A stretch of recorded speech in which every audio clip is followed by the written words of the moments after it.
Good evening, it's Camille J with the L Spot, and I'm here at MassMutual's event on finance. It's their Real Perspective event, and I'm here with one of the keynote speakers, Patia Bradshaw. Hello, how are you doing this evening? Nice to see you. I'm great, thank you.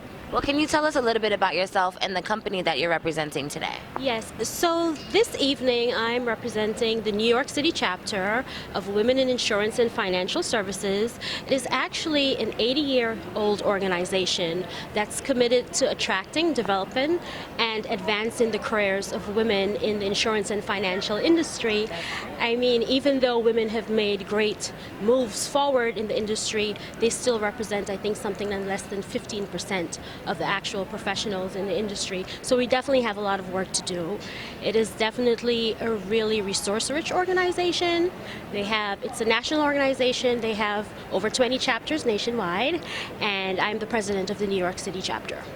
Oh, that's nice. I can't believe it's only 15% after 80 years. So we definitely have to work on that and build that up. I know tonight you're going to be speaking on some tips on how to run your business and be successful. Can you tell us some of the main tips that you would be giving out tonight? Absolutely. So I think the main thing that everybody who is running a business or thinking of running a business should do is really think really hard about what their unique value proposition is.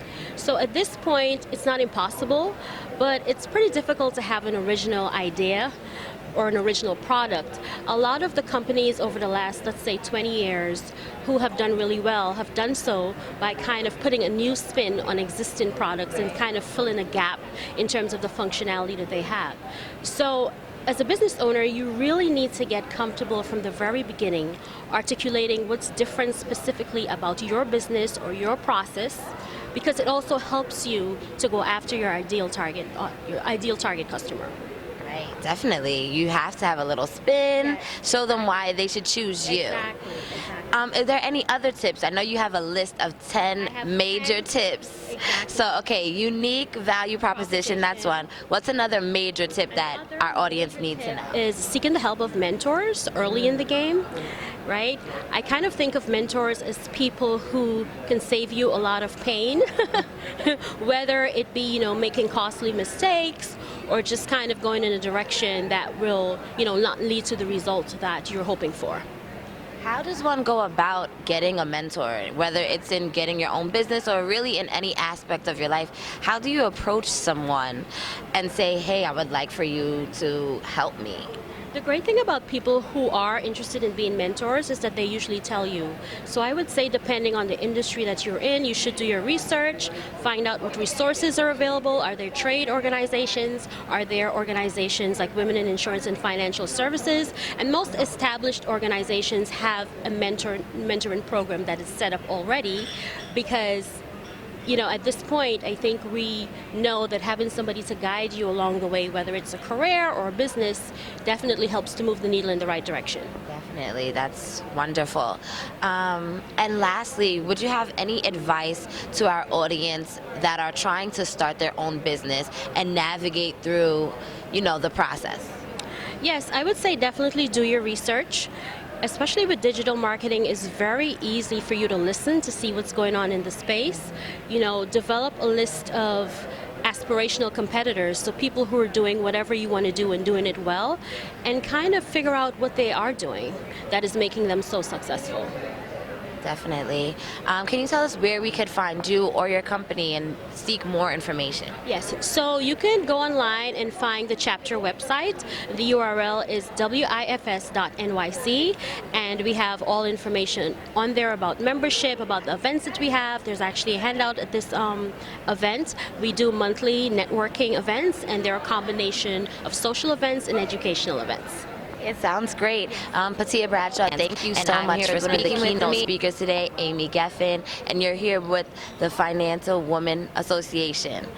Can you tell us a little bit about the organization and what you guys do? Certainly.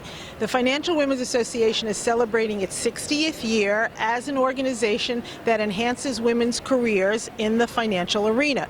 We also provide financial literacy training, mentoring, and scholarships for young women in high school and college.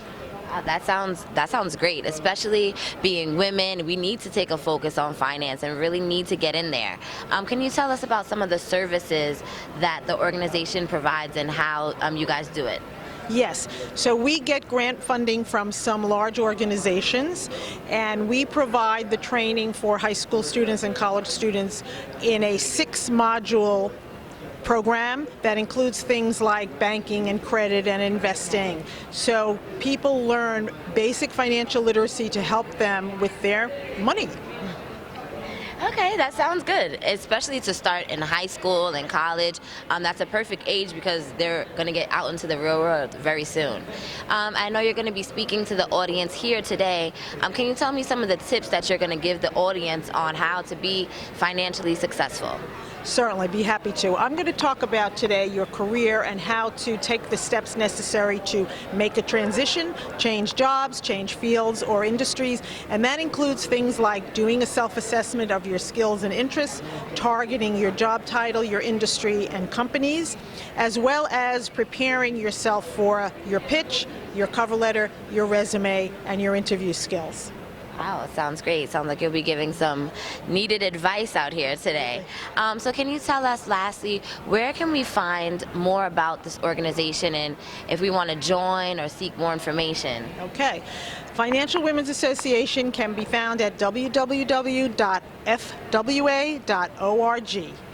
And happy to have you as members. We accept members who are students, who are working full-time, part-time, retired. So please check us out. Make sure you guys check it out. Being financially successful is very important, especially for us ladies. But anyway, thank you so much I'm here with the for speaking keynote with us speaker today of the night, Yin Long. Well, thank you so much for sharing your insight with us on being financially literate. So first, can you tell us a little bit about your role with the company? Thank you so much. I appreciate it. I have been with MassMutual since 1998, and primarily I am a producer myself. But my passion really is to spread the words about financial independence and help other clients, especially women, to gain that financial independence. So I also help the company to do recruiting. I'm at the events every single time I have any opportunity to spread the words around. I believe that the positive energy in our society that goes around. So when I first started, I was helped by many people, and it's time I never forget to give back to the society and give back to the next person who needs help. That's beautiful. That's how we keep it going. That's how we grow. You shared a lot of your experiences with us today, and they were great. Some were a little funny, some sounded a little tragic. Can you tell us what was your biggest obstacle that you've overcome? Well, when I first came to United States, well, first the biggest obstacle is to get the visa to come to United States. And once I got here, and I was in a totally different field than what I was back in China. I majored in computer science, but when I came here, I studied for human resources. And I literally slept in the library because I need to catch up with all the readings. And the textbook knowledge is one thing, but the cultural difference behind it really makes a huge difference. Whether I'm just a bookworm or I really know how to apply the knowledge to real life.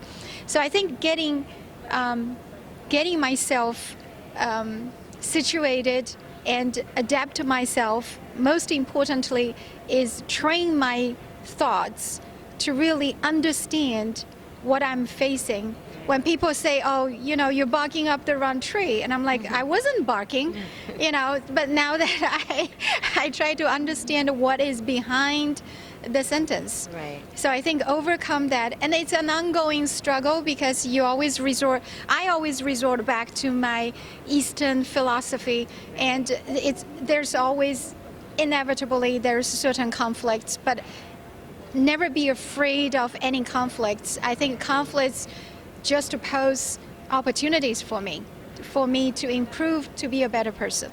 Definitely. I always say, like, obstacles make you stronger. Absolutely. You have to work harder to overcome those obstacles, and makes you appreciate it once you get past it. So can you give us a few tips on being financially literate?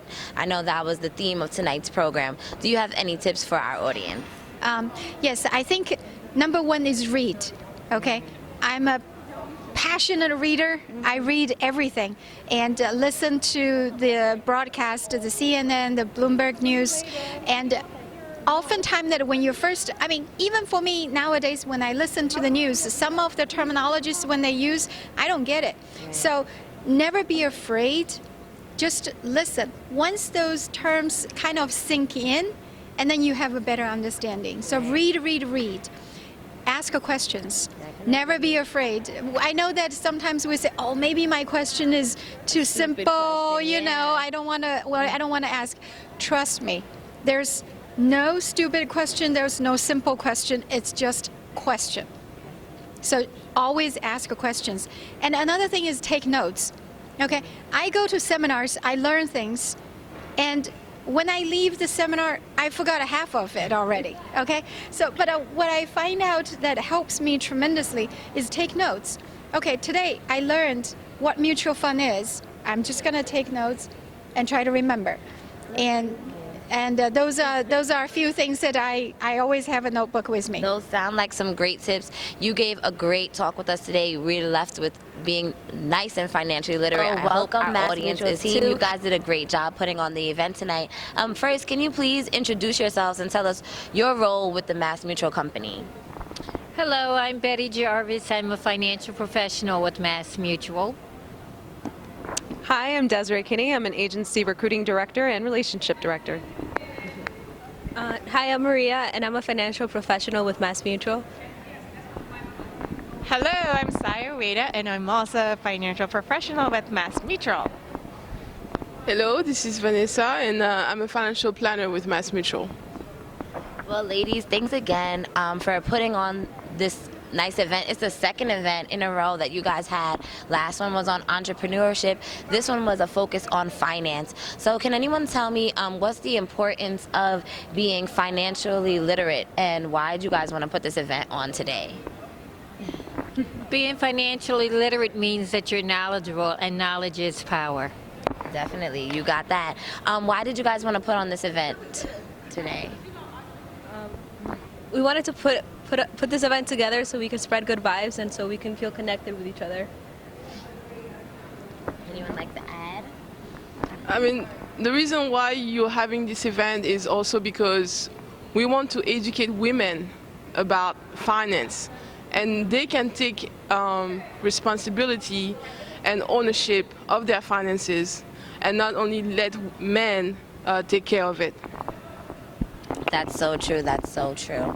Can you guys tell us, can anyone tell us what it's like putting on these events, and what's something that you learned specifically from this event today? Yeah, sure. Sorry.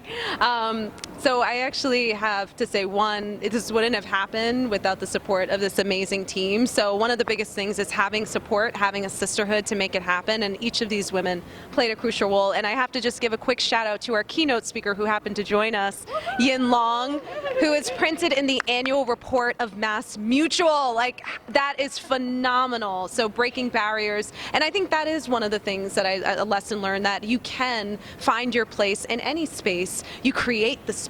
You don't wait for it to happen. Yin gives the example that you can create that place for yourself in any industry, and she made it in financial services. So I think women believing in themselves, finding a mentor, forming a sisterhood, and believing in the power of the community behind you, because women will support other women. So that's really beautiful. Once again, ladies, thank you so much for putting on this event today, for helping us become financially literate, and now our audience, they too can become financially literate. Make sure you check out the lspot.com so you too can network and be recognized.